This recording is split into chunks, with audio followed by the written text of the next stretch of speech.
profit motive. The profit motive never changes.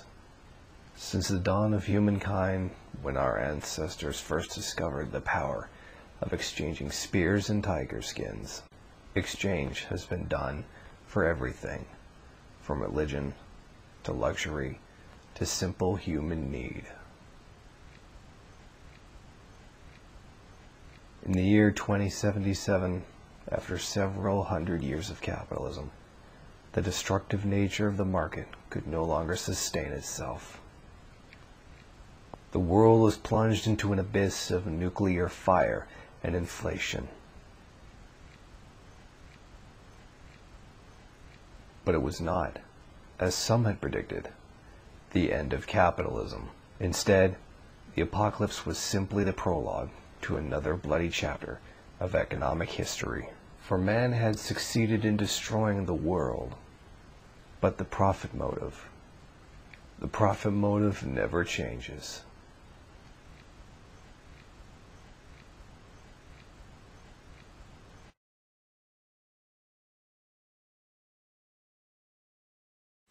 Fallout 3 is a multi-platform game produced by Bethesda Studios. It was released on October 28, 2008 in North America, October 31, 2008 in Europe, and December 4, 2008 in Japan. It is available on the PC, Xbox 360, and PlayStation 3. The game takes place in the year 2277, 200 years after the Great War, on the east coast of what used to be the United States, mostly in Washington, D.C., Southwest Maryland, Western Pennsylvania, and Northeast Virginia. The gameplay features include real-time combat and first or third-person perspective, in contrast to the previous games, which were turn-based and isometric. I'm a huge fan of this game, and I wanted to do a video on it since I got about halfway through the game the first time. I saw some potential for a Marxist analysis, but I found that there was just far too much to do. As soon as I finished writing something about the game, I found another thing, and then another thing. And once I realized how big it was going to be if I kept going, I was going to end up with a 2.5 to 3 hours long video. And that's just far too much.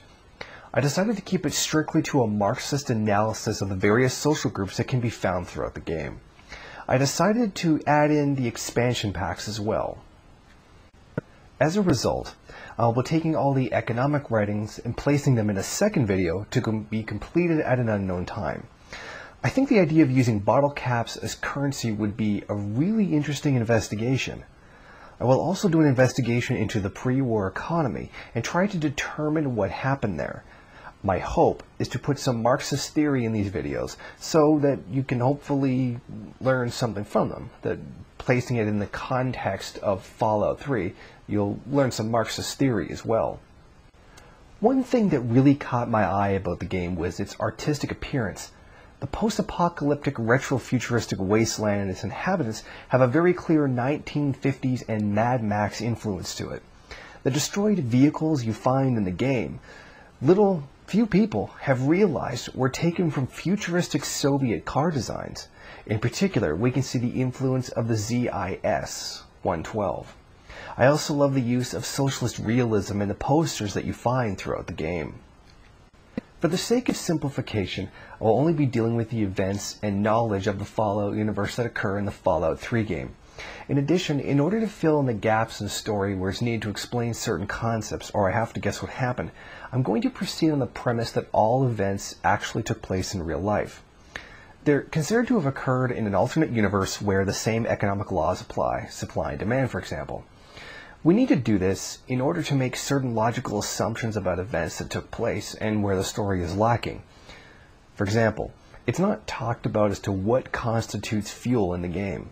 All electrical generation doesn't seem to have any discernible source, nor is it mentioned how it's generated. Generators sound like they're gas-powered, but there's no mention of any oil, nor is there any infrastructure to supply that oil. I've also left out looking at Little Lamplight Child Society.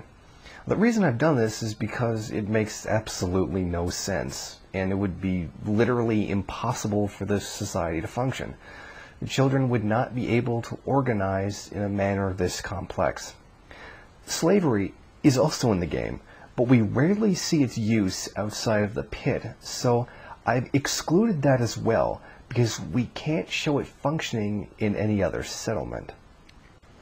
The game is set in a post-apocalyptic retro-futuristic Washington, D.C. following the Great War between the U.S., China, the Soviet Union, and other countries. The Great War occurred on October 23, 2077, which caused immense damage and destruction, despite lasting less than 2 hours. Before the Great War, there was the Resource Wars that nearly crippled the entire world and brought riots to the streets, during which the United Nations disbanded. And then FEV plague, coupled with global terrorism, rendered the United States paranoid of both real and imagined communist plots. Canada was annexed by the United States in order to help the U.S. war effort against the Chinese in Alaska. The fact that Canada had plentiful resources and nearly untouched wilderness made America's effort well worth the protection the USA promised to provide. The game begins as the player is born and its life in an underground bunker, eventually growing up and leaving the vault to explore the world.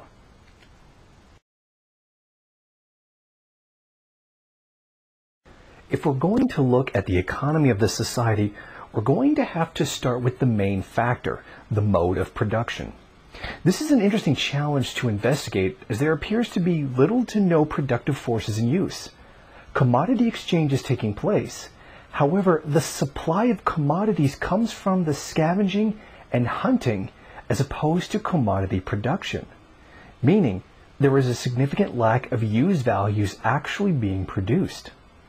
They have already been created previously, and their exchange value is being used again. Everything from 200-year-old Salisbury steak to housewares to weaponry primarily comes from scavenging the wasteland. The people of the wasteland are not engaging in any significant productive activity. Thus, it can be said that there is no, or at least no discernible, primary mode of production.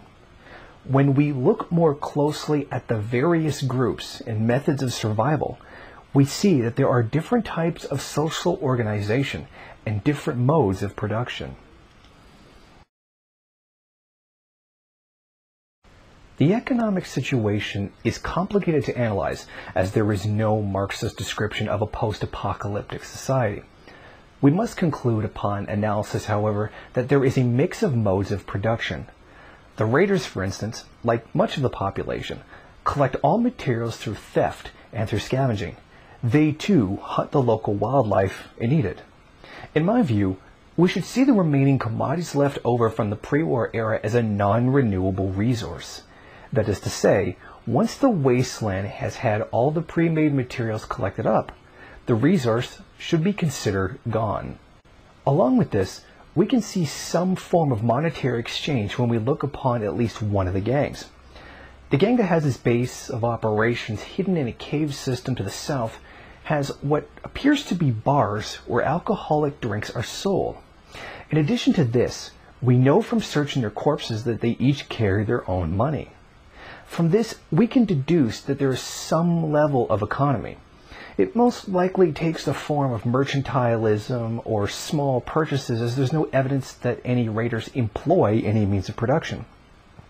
Logically, we should assume that there are mercantile exchanges where one commodity has emerged as a measure of value against all others. Bottle caps have emerged in the game the same way that gold has emerged as the primary money commodity in our past. In this view, we should conclude that the raiders are at least what I can describe as augmented hunter-gatherers. Given what little knowledge there is on the raider groups, we can assume a relatively anarchistic egalitarian structure. I say relatively because we are presupposing some type of warlord in command of the larger raider groups, who would presumably have lieutenants of a lower rank or authority. It is reasonable that the majority of the raider population within a single gang would be on the same social level, all of them grunts who do the dirty work and take the biggest risks. My guess is that there would be a large majority of raiders with a few select individuals who would possess a higher rank. These higher ranks would then, in turn, answer to some kind of overall boss or warlord. This warlord would presumably take a larger portion of what his subordinates collected or traded for. The raiders can best be described as augmented hunter-gatherers, facilitating their primitive quasi-military social organization. A small section of the population earns money from engaging in mercantile trade, somewhat reminiscent of the pre-industrial revolution economy. Merchants would sail these seas looking for spices, jewelry, and other such goods to collect in order to bring them back home and sell or trade for a larger amount than they acquired them for. In the Fallout 3 universe, we see a much smaller scale manifestation of this. These mainly solitary traders collect or trade commonly obtained goods from some source, if not scavenged, and find a buyer for it somewhere else. Some maintain a small headquarters and a ruined building as a store, which someone can go to at any time and make a purchase. These Fallout merchants, like those of the late Middle Ages, do not produce anything of their own. They do not engage in productive labor, which creates a use value. They obtain finished goods and resell them for more than what they obtained them for. Thus, we cannot say that they are exploited.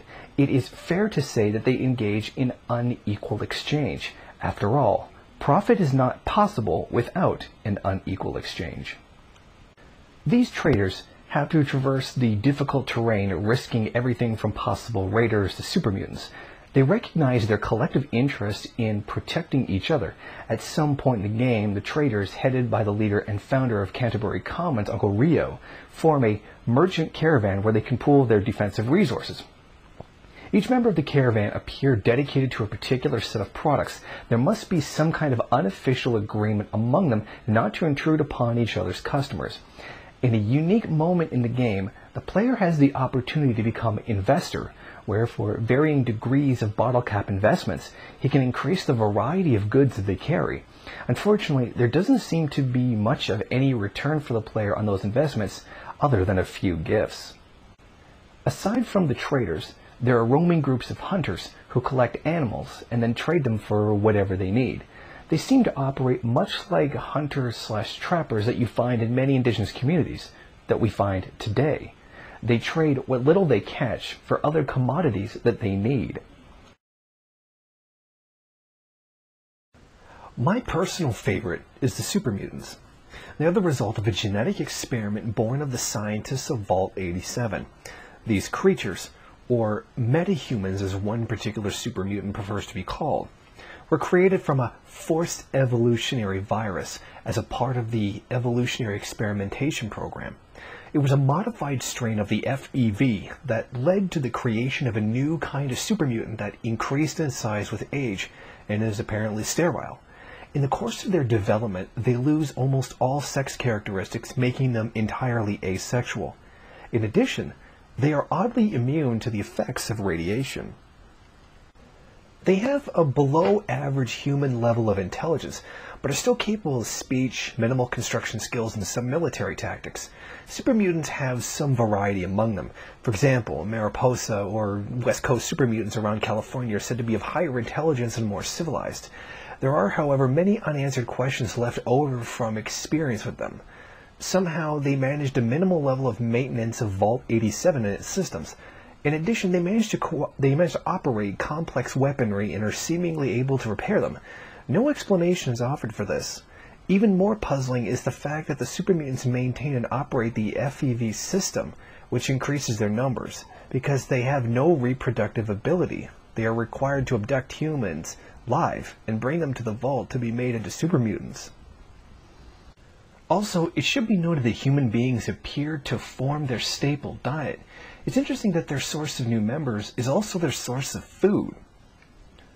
Interestingly, the super mutants don't bother ghouls. Ghouls are humans that have suffered from severe radiation and have physically decayed to the point of physically appearing as zombies. Perhaps it's due to the cellular damage that they are uninterested in converting them, unfit for the program, as it were. Outside of Vault 87, they tend to live in small groups of 3 or less. On some occasions, it's possible to find much more of them in one group. This is often accompanied by an attack on a human settlement, after which it is logical to assume that they return to their groups of 3. This appears to me to be like a guerrilla lifestyle organization. Generally, guerrilla bands are separate from each other, covering a wider area. But then they get together for a coordinated attack. Once the attack is complete, they return to their smaller individual groups and carry on as normal. This seems to be how they function militarily as well, in loosely coordinated guerrilla bands. The super mutants have also domesticated a group of mutants called centaurs. I frankly have no idea how to verbally describe them outside of saying that they appear as horribly warped humans with multiple sharp tongues that manage to spit some kind of radioactive substance at its victims. These creatures, if not found in isolation, act almost as trained guard dogs for the super mutants. They seem very much domesticated in service of their green masters. This would also indicate that these super mutants have some skill at training the centaurs. All of this begs the question of organizational structure. In the Fallout 3 game, there's no discernible leader amongst them. There seems to be a relatively egalitarian cooperation based on a mutual need for survival that creates seemingly no contradictions among them. It still leaves a huge question as to how they manage to organize their scouting of the wasteland and coordinate their attacks upon human strongholds. In Marxist terms, we would view this as primitive communism or tribal society. We cannot be 100% certain, as I doubt any Jane Goodall or Margaret Mead has had the opportunity to walk amongst them. The super mutants employ no means of production. They do not produce anything aside from themselves in their artificial reproductive process. No use values or exchange values are created. There's probably some use values there, meaning there's no surplus to contest over. There is no social division of labor. No one super mutant can exercise any economic or social power over another. So long as the productivity of labor remains at a level one man can produce enough for his own subsistence, social division does not take place, and any social differentiation within a society is impossible. Under these conditions, all men are producers, and they are all on the same economic level. Every increase in the productivity of labor beyond this low point makes a small surplus possible. And once there is a surplus of products, once a man's two hands can produce more than is needed for his own subsistence, then the conditions have been set for a struggle over how this surplus will be shared. Whenever this situation arises, a section of the society can become a ruling class, whose outstanding characteristic is its emancipation from the need of working for its own subsistence. In this phenomenon of super mutants, we see something very interesting. There are no races, no sexes, and no class divides. Their only goals are the collection of food and the collection of humans to turn into themselves for reproduction. There appears to be no contradictions among their society. They seem to suffer no internal structural conflicts. The only hostility that can be shown is between them and their victims, and the occasional personal spat between two mutants. They lack even a contradiction between male and female, given their entirely asexual biology. There is no section that must be subjugated for the purpose of procreation, nor is there a system of property ownership needing transfer between generations that would require the further subjugation of a spouse. They are egalitarian in their society to an extreme degree.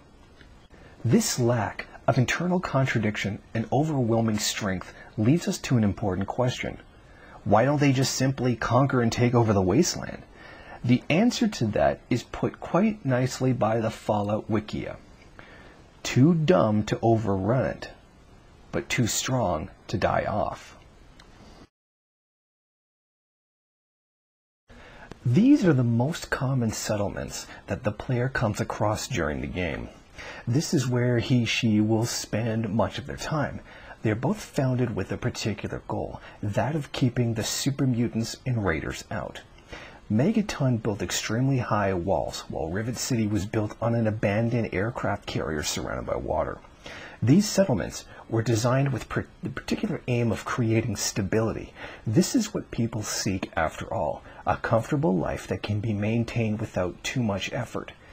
It is from this starting point that both of these settlements diverge, as secondary characteristics become obvious.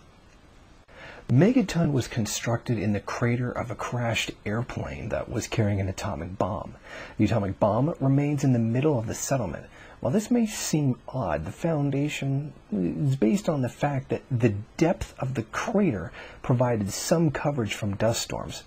As more people began using the crater, they encountered more and more raiders and super mutants, which led to them to acknowledge the need for more security.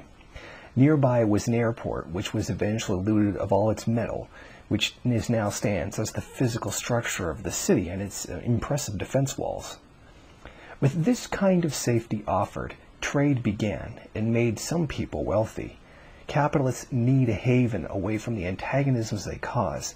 Their business must be as far away from it as possible, as well as their homes, preferably in a gated community.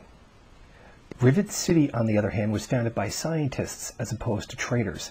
With the founders were people from the Naval Research Institute who decided to move in because of its strategic importance and its working hydroponics bay, which was used to set up a research lab. Due to its scientific founding, Rivet City has had a much greater level of technology than Megaton. It actually boasts a full market, a bar, a restaurant, a clothing shop, and a hotel. In addition to this, it also contains some cultural value in a Catholic church, the Capital Preservation Society, and a science lab. The settlement was founded on a beached aircraft carrier that, when combined with a removable bridge, provides excellent protection from raider and super mutant attacks. It may not initially appear so, but both these settlements have little in common economically. Megaton settlement actually produces little, if anything at all. All their commodities that they have are traded for / hunted / scavenged. The restaurants must, in the very least, trade for the meat they use. I assume that perhaps one of them goes out and hunts for it. Aside from this, all economic activity in both settlements are based on service industry, more so Megaton than Rivet City. Flak and shrapnel, for instance, don't produce any weapons themselves. They trade for them and then sell them. Clothing is mostly scrapped together, aside from a few pre-war clothing, which requires a skilled hand to repair. Skill at repair is one of the most useful to have, as everything is worn down. This means that the economies of these settlements, more specifically Megaton, can be best described as Maoism, Third Worldism, as mall economies. This means nothing much, if anything, is actually produced there. It's mostly service work, just like a mall. However, this is not entirely accurate to the Maoist Third Worldist line, as it is meant to convey that commodities are produced in the Third World and sold in the First. Here, the commodities are mostly already produced from a different time period where the workers who produce them are no longer alive, nor does it enforce a global class difference.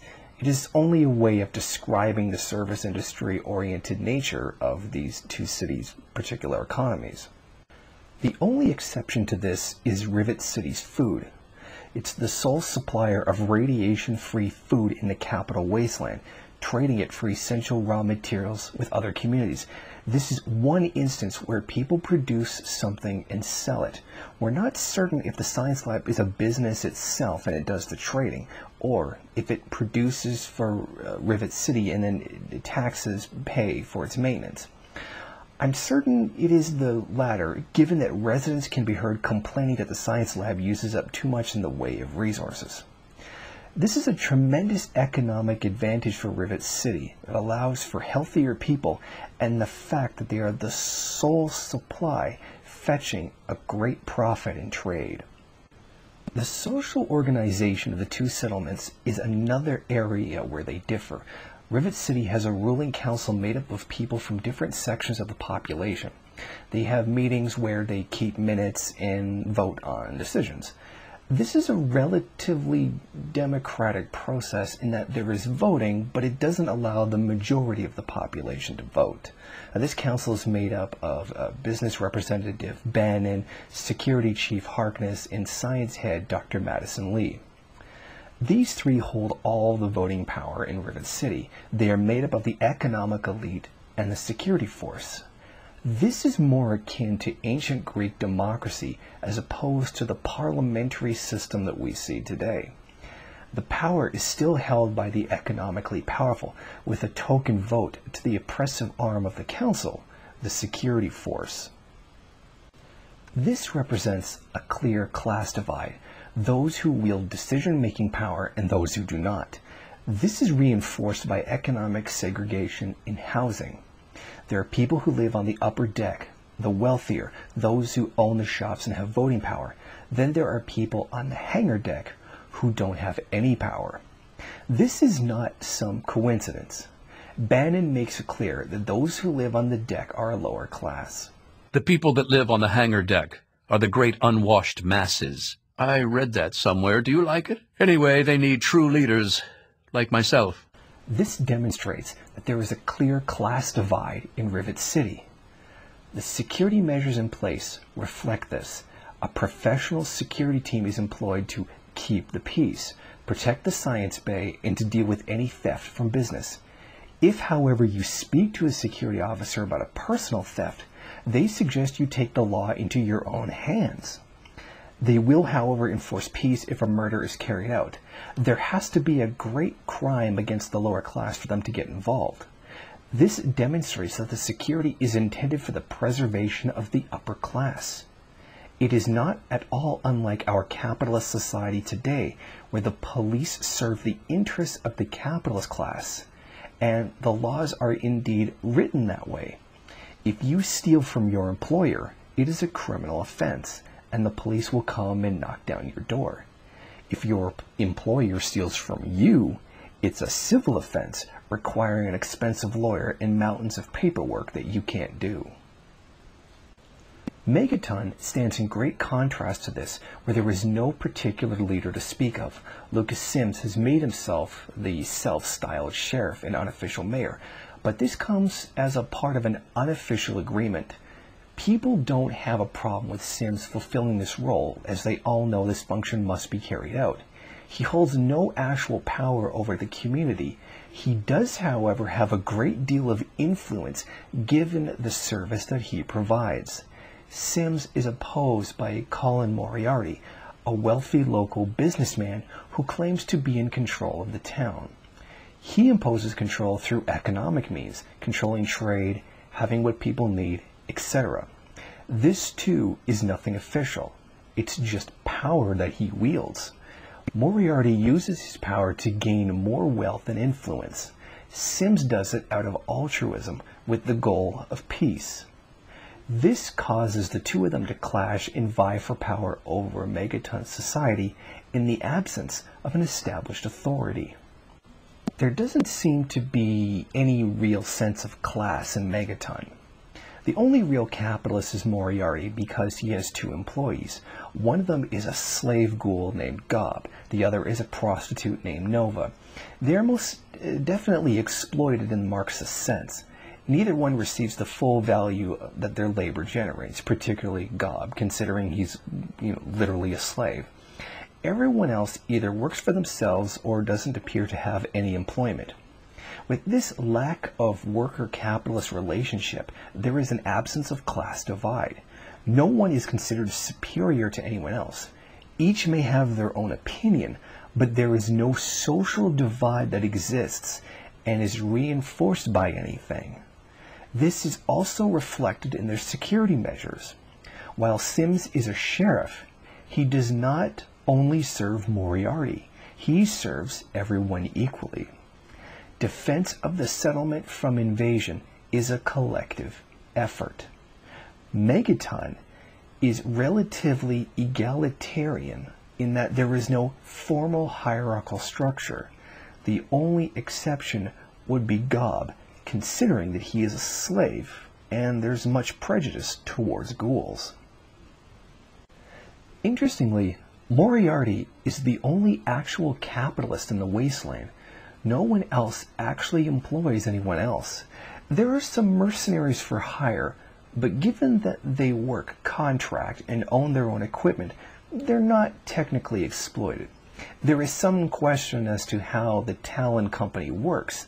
If there is a commander who does not engage in work himself and keeps part of the profits generated by other mercenaries' work, then they would be exploited.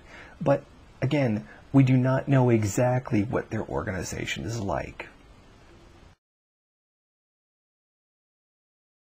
The Brotherhood is a straight-up military organization with all the living conditions and discipline that one would expect to go along with it. They too, like the Enclave, have power armor, but it's not sophisticated as that of the Enclave. Theirs appears much more crudely developed, which would indicate that they have much less in the way of resources.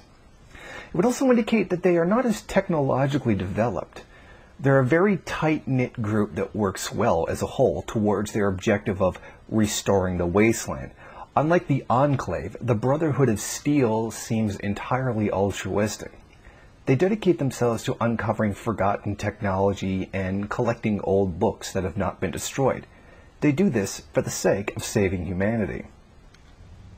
This organization is unique among those of the wasteland. They don't have a civilian population. They don't claim to be an authority which people have to obey. At least in Fallout 3, they merely serve the public, as it were. Normally, you would have such a military organization attached to a government with a civilian population they protect. But this authority and civilians appear to be non-existent. They are, as many describe them, do-gooders. They live on to serve people by a moral code that was handed down to them based much on military tradition. In another sense, they do kind of claim to be an authority as they position themselves in opposition to the Enclave. They do not recognize their claim to be the legitimate authority of the U.S. government. This would indicate that perhaps they are trying to spread their influence with the express purpose of control, though not overtly so that their soldiers, paladins, are able to recognize it. If the goal of the Brotherhood is to remove all other authority, then it does stand to reason that they are trying to establish themselves as one. This suggests to me that there is a hidden agenda. Even their desire to uncover and unlock technology and knowledge appears almost as a monopolization of ideas. We cannot call them a military dictatorship because there's no civilian population under their authority, nor any government which they represent. The problem with looking at the economics or mode of production under the Brotherhood of Steel is that we don't exactly know how they produce the goods they have. They are far too separated from the main force on the East Coast to receive supplies from them. They must be manufacturing their own equipment. Usually there is some kind of civilian force behind such an organization that provides an economy, but they don't have it. Thus, the only way they can produce the goals is through straight-up military production. Whether manufacturing work is needed is treated as any other function in their organization. It's strange because this would almost preclude an economy. Claiming to be the remnants of the United States government, the Enclave roams the country looking to reestablish its authority. The most obvious symbolism from them is fascism. This is involved in several ways. The black uniforms of the soldiers and its constant militarism combined with the goal of restoring a traditional way of life and values. This is obviously very reminiscent of Nazi Germany in flavor. I'd also add in jingoism, but it's not really a foreign policy. It's really taking back the land that supposedly belongs to the U.S. government, regardless of how militaristic it is. Their radio broadcast contains all kinds of fireside chat content, like reminiscence of the old days and whatnot. The radio is voiced by the President of the United States, John Henry Eden, and is filled with old American revolutionary patriotic music. The important thing to keep in mind is that we do not know if the Enclave is actually fascist. At this point, we haven't seen what America is. We haven't actually seen what daily American civilian life is like. We can only make guesses. There's no mention of any economic system of any kind. Neither is there any specific social order described outside of traditional values, which in itself isn't defined. There are different ways we could interpret this. However, given the 1950s-ish style imagery used during and before the war, we can guess it might be somewhat similar to 1950s America. I think at least in a cosmetic sense, the Enclave is a fascist organization. Unfortunately, at this point in the Fallout universe, we don't know what the mode of production of the Enclave is. There's no mention of their economic system, no reference to capitalism. We can, however, assume that there is a highly developed level of means of production. Their power armor alone is a good indicator, particularly the Tesla armor, never mind the production of plasma weaponry and the vertibird flying machines. The sophistication of these devices alone indicates a high level of technological development that would require sophisticated means of production to create them. We do not know from this where we know that there would have to be some section of the population, unknowingly how large, that would have to be free from work in order to study and engineer such technology. The Enclave's artistic work can be seen around the wastes. Their propaganda posters claiming moral superiority and the desire to re-establish pre-war civilization. The posters they use to advertise their organization vaguely appear to be using socialist realism, which was an art style pioneered by the Soviet Union and continued by the DPRK. At least in the view of the creators, elements of totalitarianism and what they believe to be totalitarianism can be found in the appearance of the Enclave. I, however, must admit that they look really badass. To the south of the wasteland stands a luxury hotel that has been converted into a luxury apartment complex for the rich elite. Inside lies supposedly the wealthy of society, nicely tucked away from the rabble of DC. High perimeter walls, intercom, and heavily armed security keep the bourgeois of the Fallout 3 world from the lower classes and all the dangers of the world. Originally, the building lay empty for 20 years after the bombs fell. An English entrepreneur and his mercenary band came across the building. Luckily for them, they found that the building contained water that had not been irradiated, which is a very rare commodity in the game. They entered and cleared out the feral ghouls that inhabited the place. They discovered that they could siphon off electricity from the DC Metro line that lay just under the building that was still running. From the moment on, that settlement was founded on the principle that only those with money, the right amount of caps, could live there. The community was founded by the 80-year-old Alistair Tenpenny, a member of the wealthy elite who decides who can live there. He only allows the cream of the DC ruins to gain residence. He's originally from the UK and says that he came to America to find fortune. One of the game developers, Emil Pagliarulo, says that the UK is even worse off than America after the war. And his pastimes include chess, smoking cigars, drinking whiskey, and killing people with a sniper rifle from his balcony. He's one of the few characters who are classified as very evil in the game. To demonstrate this, he asks his right-hand man, Mr. Burke, to get the player to destroy the settlement of Megaton by triggering its bomb. This mass killing is requested because the town is merely an eyesore to him. I find the Tenpenny Tower situation quite perplexing. We don't see where people's wealth comes from. There are plenty of rich people who live in the tower, but we don't see any source of that wealth. We must assume that there is, but the fact that we don't see it makes this analysis difficult. There are a few small shops inside the tower, but nothing that would constitute capitalism developed to any significant degree. If we go entirely by what we see, then there's no basis for that high level of wealth. We have to assume that since the settlement was founded by an entrepreneur and other merchants, that there is business going on somewhere else that we don't see. We can't see this exchange, so I can't really analyze it. The people living there represent all the prejudices that come with having a class system. They're disdainful of anyone who isn't on their economic level, but tolerant towards the security personnel because they need them. All the nastiness of racist American society lives on in them, albeit in a new form. Their prejudice towards ghouls seems all too similar to the racism displayed towards African Americans now in the real world. Even if they have the money, they're still not welcome in their neighborhood. In preparation for the nuclear war that was coming, a company called Vault-Tec created a line of underground survival bunkers called vaults. These vaults were built and spaces in them were sold to anyone who wanted them. Special vaults were created for people with a high priority, be they military or political elite, or had some special skills like scientific knowledge or great musical talent. Some were even designated for FEV experimentation, like Vault 87 and Vault 108, which is dedicated to cloning. Gary! Vault 106 was dedicated to experimenting with psychoactive drugs. In many cases, the vaults were used as experiment labs, with only the overseer and perhaps a few others knowing of them.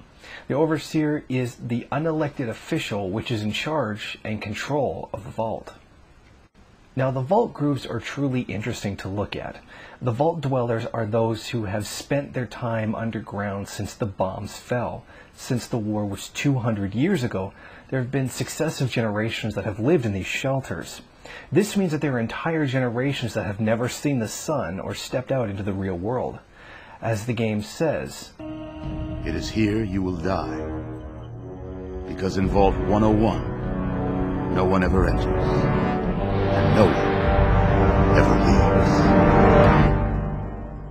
The most immediate thing that pops up to us is the fact that the vault is entirely self-contained. Each group must, out of necessity, produce everything for themselves because there is no trade. This absence of trade makes their economic system rather difficult to look at. It is difficult, but not impossible.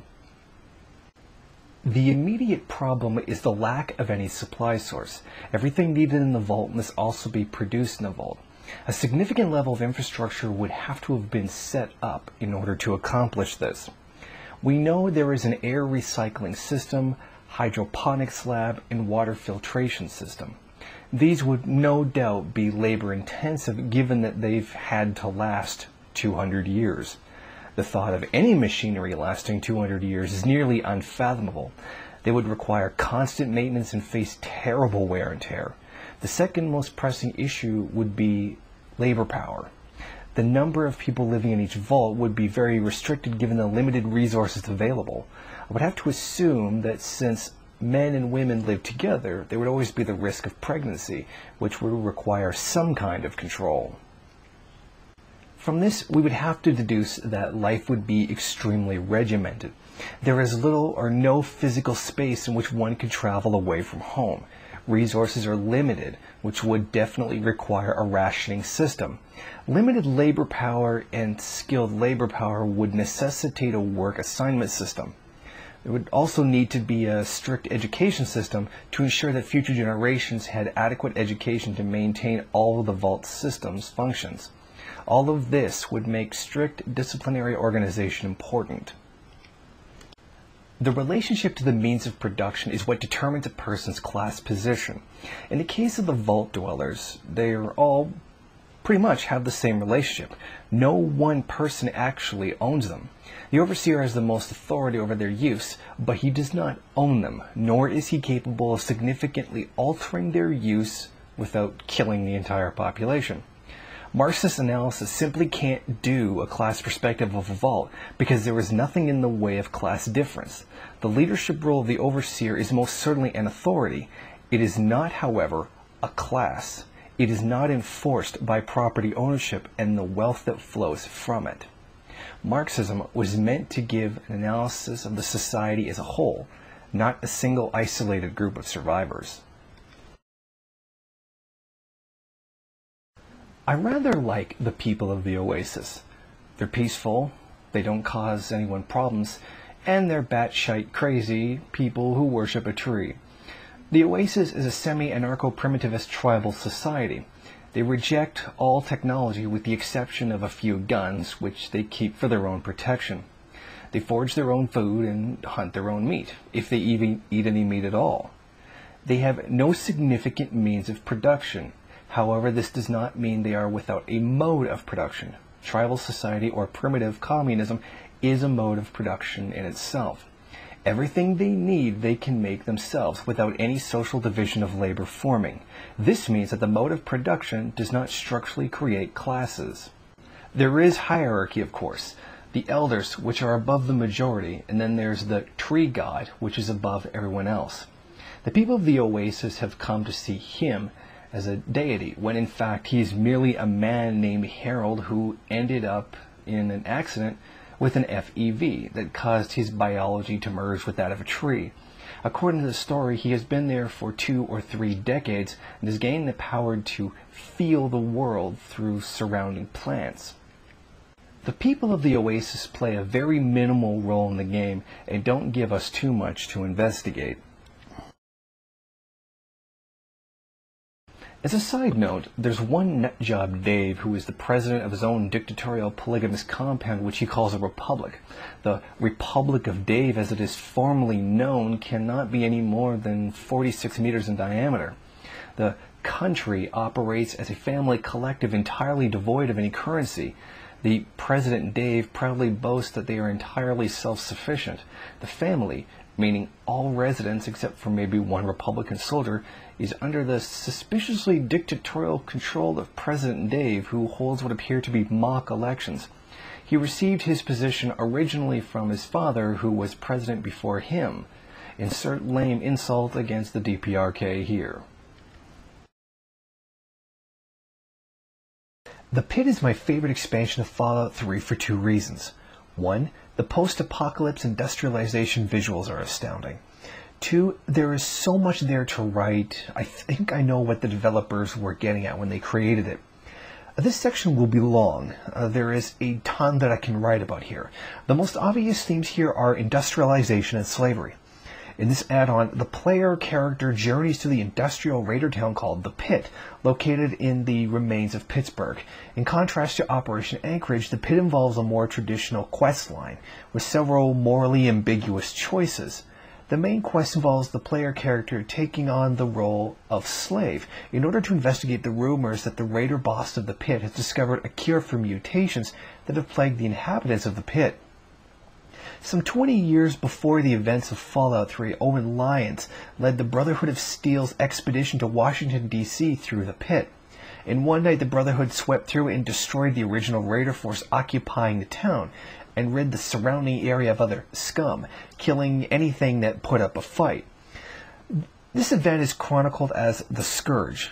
As they cut through the raiders, the Brotherhood also saved several young children, among them Paladin Kodiak, who had not yet been mutated to the extent of the Pit's adult inhabitants. All the rescued children were brought into the Brotherhood of Steel as initiates. Kodiak is the only remaining survivor from that group the rescued children that is still stationed at the Citadel. The backstory centers on the actions of Ishmael Asher. Officially, he is Lord Asher, the ruler of the Pit, a former Brotherhood of Steel paladin. Asher was probably born somewhere on the west coast of America. As he grew up, he became a loyal member of the Brotherhood of Steel, which had not reached as far east as the Pit at the time. Like most of the Brotherhood, he vowed to recover any and all advanced technology. In 2254, the Brotherhood's ruling council decided to send a contingent of soldiers to the East Coast with 3 important objectives. First, scour the ruins of Washington, D.C., once the nation's capital, and recover any and all advanced technology. Second, to investigate the reports of super mutant activity in the area. Third, to re-establish contact with the Midwestern Brotherhood of Steel and return them under Lost Hill's command. The Midwestern Brotherhood of Steel was formed when a large Brotherhood airship crashed in the area surrounding Chicago, Illinois. Initiate Asher was part of the team of soldiers under the leadership of Owen Lyons. Other members of the party included Rothschild, Henry Cassidy, and Knight Paladin Tristan. Unable to contact the Midwestern Brotherhood, the Brotherhood pressed on eastwards towards Washington, D.C. During their travels, the Brotherhood came across the disturbingly vile ruins of Pittsburgh, Pennsylvania. Known as the Pit, the city was lawless. Rape gangs, raiders, slavers, and many other kinds of horrors all freely wandered, and anarchy ruled the streets. The few innocent inhabitants had to scratch out a living in this terrorizing environment, most of whom were either sick or dying from the combined effects of the intense radiation and pollution from the pre-war industrial factories, damaged by the bombs spewing into the atmosphere. Horrified by what they saw, the Brotherhood led the Scourge, a large-scale military action throughout the Pit, combing the ruins and killing anyone who dared put up a fight. Due to the sheer superior technological and combat abilities, the Brotherhood sustained virtually no losses but wiped out much of the pit's population. By the time the Scourge was over, only a handful of raider gangs still existed in the city. Although the intent of the Scourge remains unclear, the Brotherhood took many non-mutated children, such as Paladin Kodiak, from the pit and placed them into initiate training. During the Scourge, Paladin Asher was caught in an explosion in a steel mill and was presumed to be their only casualty, so the Brotherhood left him within the mill and moved forward towards Washington, D.C.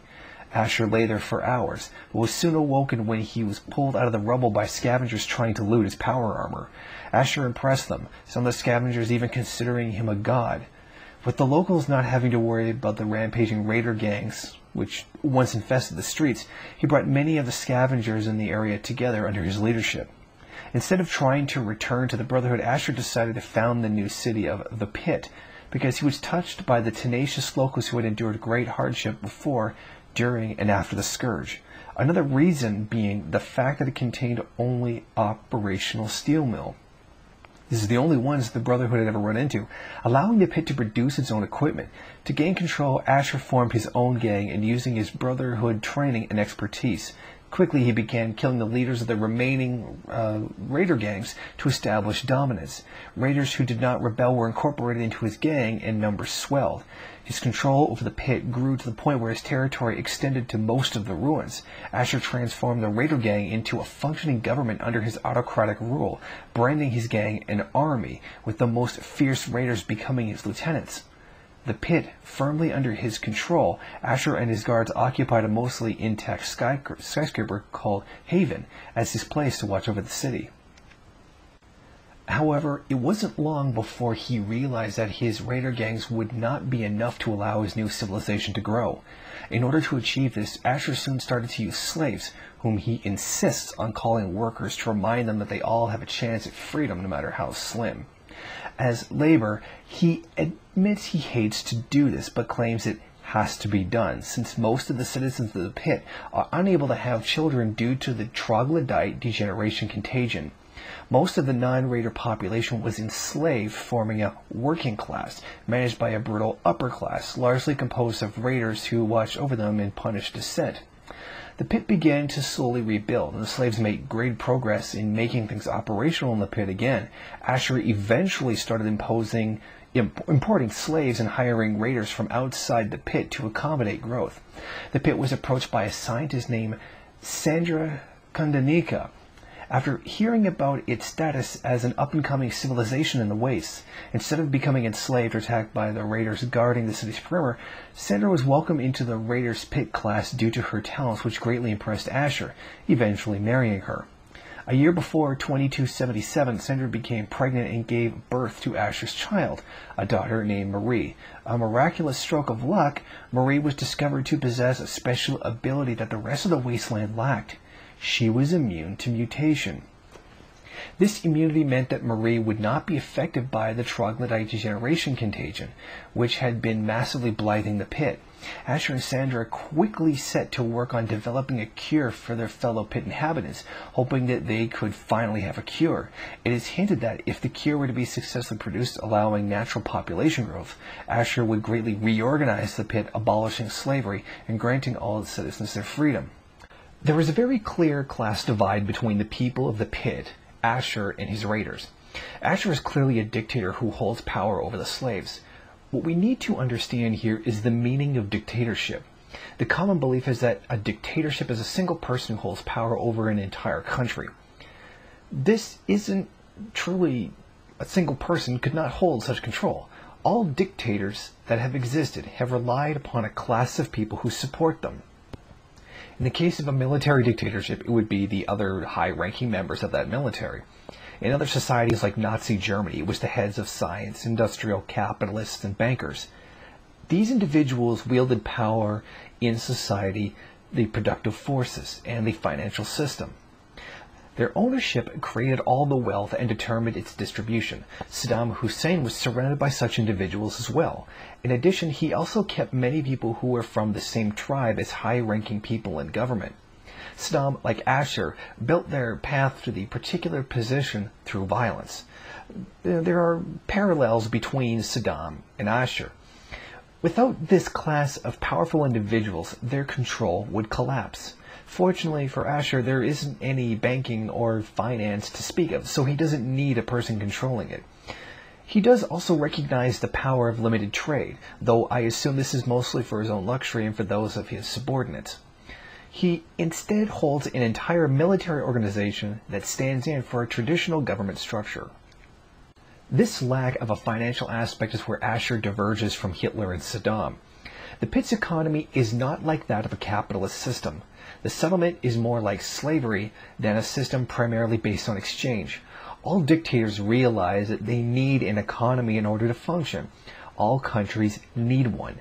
The difference here is that in this post-apocalyptic society, he is faced with different material conditions. He isn't concerned with building a strong economy. He's interested in building a military force to gain power. Asher gives a radio speech to the slaves, where he makes it clear that the pit doesn't make its own food. You build the weapons to arm the soldiers. Soldiers use the weapons to keep you safe and to bring back food. We depend on each other. We all work. Some in the mill, making weapons. Some in the alleys, defending the city. Some in the wasteland, bringing our food, but we all work. This is most likely due to the industrial pollution that has severely contaminated the area. The water under the bridge that leads to the pit is extremely irradiated, sometimes over 1,500 rads.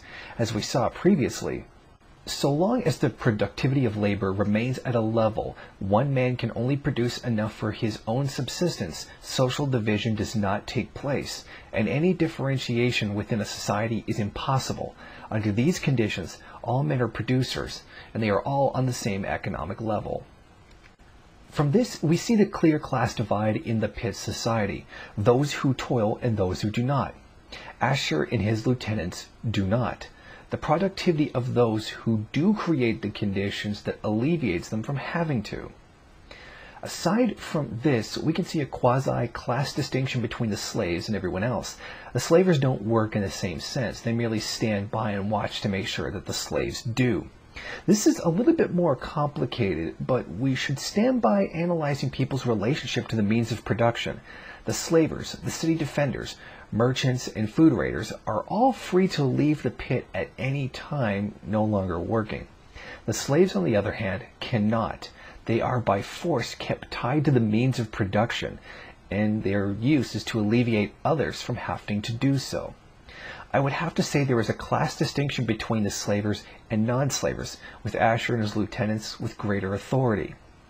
It is this distinction in people's relationship to the means of production, the freedom to come and go. All class distinctions have a social manifestation. These are also known as the social relations of production. The position on the class system determines the social relations. In Marxism, we understand this determination process as a superstructure and the base. As Marx said, in the social production of their life, men enter into definite relations that are independent of their will, relations of production which correspond to a definite stage of development of their material productive forces.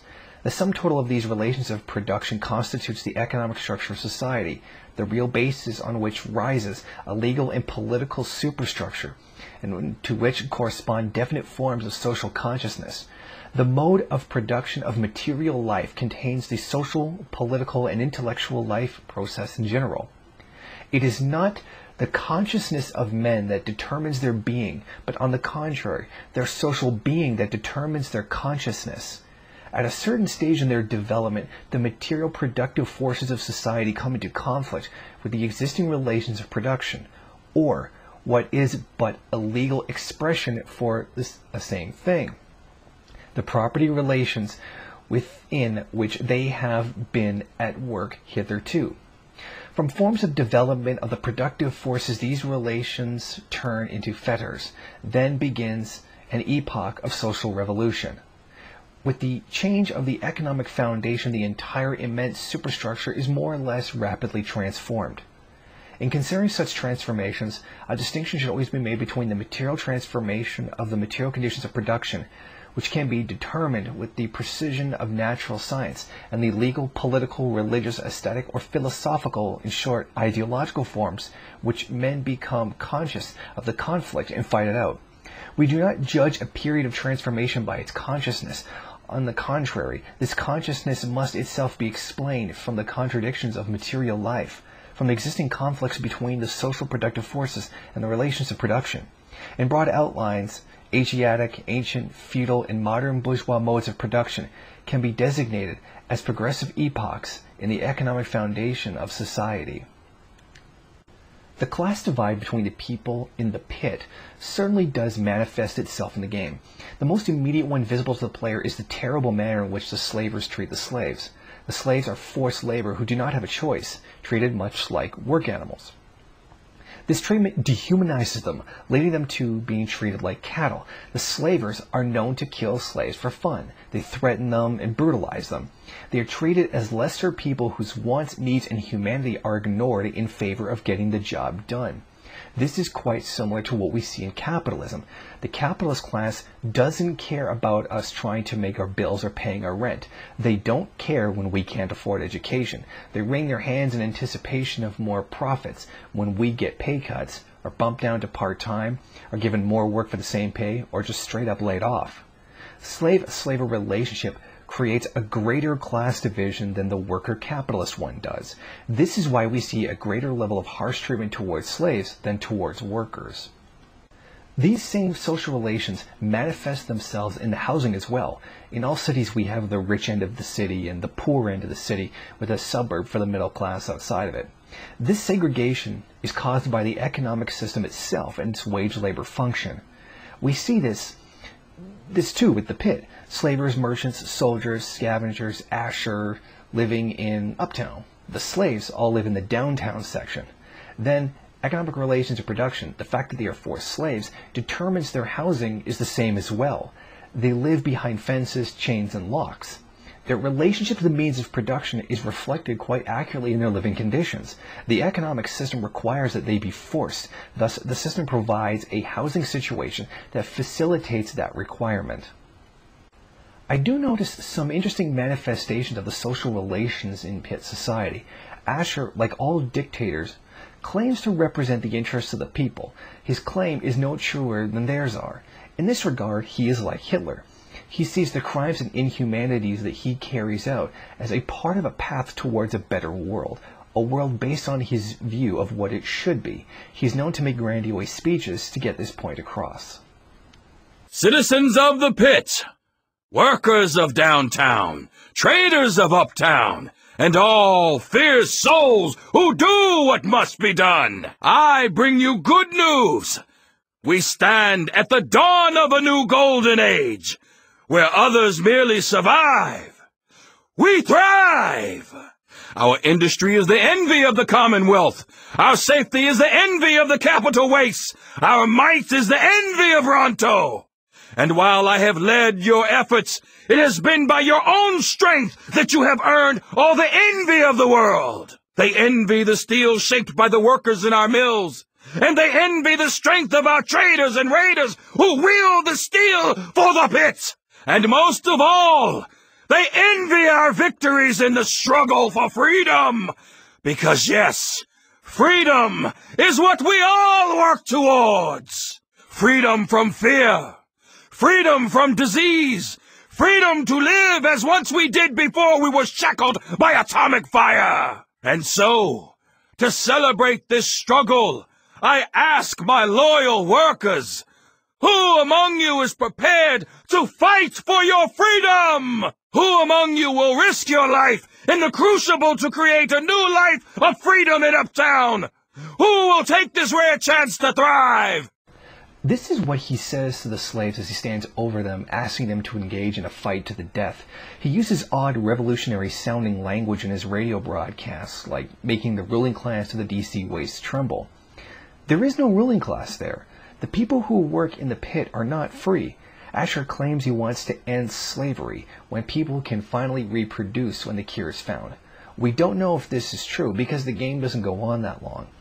These attempts to give a veneer of social relations are not very effective. The slaves are well aware that they are slaves. They are oppressed, and they know it. All classes have antagonisms between them. In this case, it's the oppression of the upper class that carries it out upon the slaves. We see the slaves conspiring against Asher to overthrow him. The add-on is about a man named Werner attempting to do just that, overthrow Asher and usher in a new order. This antagonism between the slaves and their masters has reached a fever pitch where violence threatens to break out, and the player has the option of being that spark that starts the prairie fire. All of this is the drive towards a new industrial revolution, as Asher puts it. I can see a clear comparison here to the supposed forced industrialization by Stalin. Asher, like Stalin, like everyone who isn't an idiot, knows that poverty is dealt with through industrialization. Strength is dealt with through industrialization. No country can possibly raise its living standards or go forward without the industrialization process. I suppose there could have been a developer who used this as an inspiration for it. However, I would like to point out the difference between the two. Asher is building an army to take over the wasteland. He is focused entirely on military industrial production, mostly in ammunition. He is seeking war in order to obtain more power and more control. Stalin, on the other hand, was following up on the plan that was already in place since the Bolshevik Revolution was carried out. These two industrializations have different goals. The Soviet Union was interested in achieving communism as a form of society. This requires the transformation of human consciousness. The industrialization process that people experience makes that transformation, the new man, as Che Guevara put it. All true communist leaders have understood this. No such transformation is being sought by Asher. He is just oppressing a population for his own glory and vision, similar to what Hitler did. These are two completely different things. The class nature of Asher and his slaves is what makes the difference between them and the dictatorship of the proletariat of the Soviet Union, where people work to create a better world through building up the country.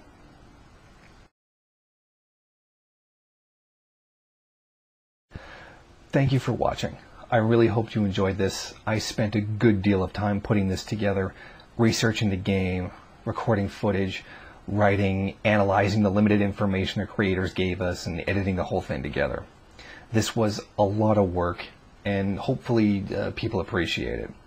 I want to give a big thank you to Keevanski of DeviantART for letting me use her astounding Fallout 3 props. I suggest that you go over to her account and take a look at some of the other great stuff that she's made, and check out her channel on YouTube. I didn't get to do everything I wanted to with this video. There was much more I could have done in the way of economics. In fact, it could have been a whole section on economics, but I kept finding newer things to add. This video, had I done absolutely everything I wanted to, would have ballooned to possibly 2.5 to 3 hours, which would have been far too long. I am planning a follow-up that deals exclusively with the economics as opposed to the Marxist analysis of society. And I'll probably call the video like Fallout Economics or something like that. And I'm also considering doing a video on analyzing from a Marxist perspective what would have led up to the Great War, like what I think would have caused the whole situation and whatnot. And I'm considering putting all of this together into a book and publishing it someday. Some of you are probably wondering where I got my character from, like his clothes and all that stuff. The hat, the suit, and the shock sword all belong to General Zhang Wei from the Outcast expansion pack that includes the Operation Anchorage. Well, that's it. Thank you for watching. I hope you enjoyed it. Please rate, comment, and subscribe.